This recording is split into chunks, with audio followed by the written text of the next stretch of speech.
Selamat datang di Pojok Santai, channel khusus yang membahas komik dan novel dengan cara asyik. Kali Ngundil sudah berhasil mempengaruhi beberapa tokoh silat papan atas untuk ikut andil dalam mengeroyok Wiro Sableng. Berhasilkah Kali Ngundil meraih impiannya membalas sakit hatinya?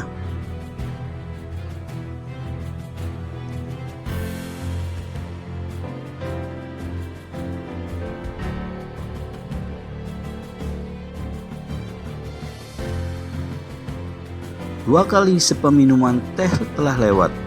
Telinga pendekar 212 yang tajam dan terlatih, baik itu sayup-sayup mendengar suara sesuatu.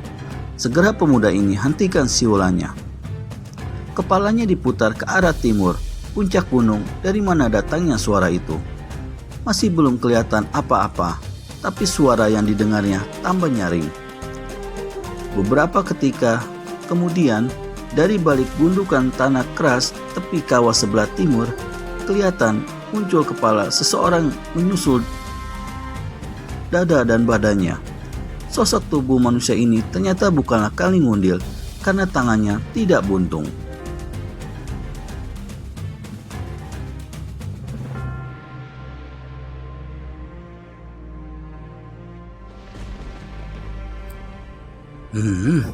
Lain yang ditunggu, lain yang datang. Desis Wiro Sableng dalam hati. Kedua matanya terus memandang tak berkesip pada manusia yang baru datang ini. Orang ini dilihat yang memandang berkeliling, agaknya mencari-cari sesuatu, mungkin mencari seseorang. Umurnya sudah lanjut. Menurut taksiran Wiro, paling rendah 50 tahun. Meskipun tua, tapi tubuhnya kekar. Pada pinggangnya kelihatan tersisip sebilah keris emas.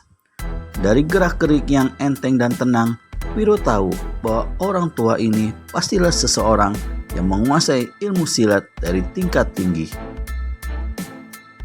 Mungkin sekali dia diam di sekitar puncak Gunung Tangkuban Perahu, atau mungkin pula kedatangannya ke situ hanya satu kebetulan saja dengan hari di mana aku akan membuat perhitungan dengan Kali Ngundil. Demikianlah pendekar 212 berpikir-pikir dalam hatinya.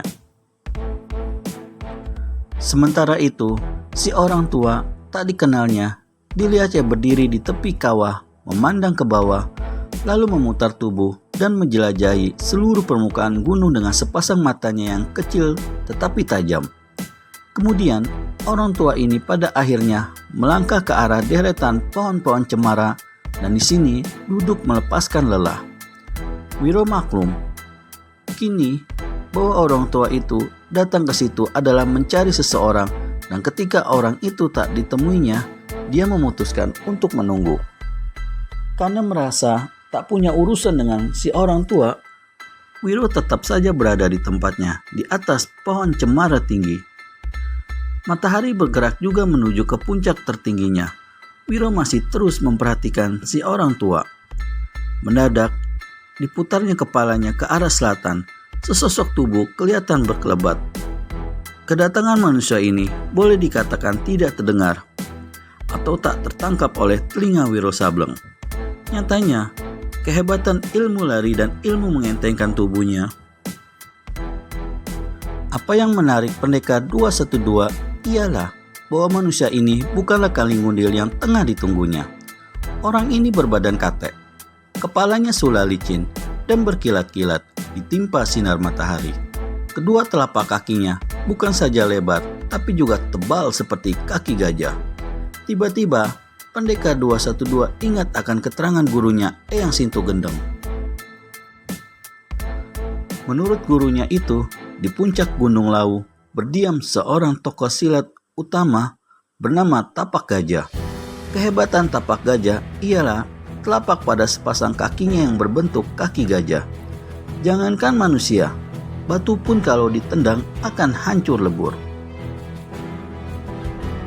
Dan memang pada saat itu Wiro menyaksikan sendiri bagaimana tanah gunung yang diinjak kedua laki-laki itu meninggalkan bekas amblas sampai setengah dim. Mungkin sekali manusia ini adalah Tapak Gajah, membantin Wiro Sableng. Tapi kenapa pula dia jauh-jauh bisa muncul di sini? Selagi dia membatin begitu rupa, Wiro Sableng terkejut pula melihat bagaimana si orang tua yang duduk di bawah pohon cemara tiba-tiba berdiri tegak menyambuti kedatangan si manusia kate. Bagaimana selanjutnya? Apakah akan ada bentrokan di antara keduanya? Temukan jawabannya di video selanjutnya hanya di channel Pojok Santai.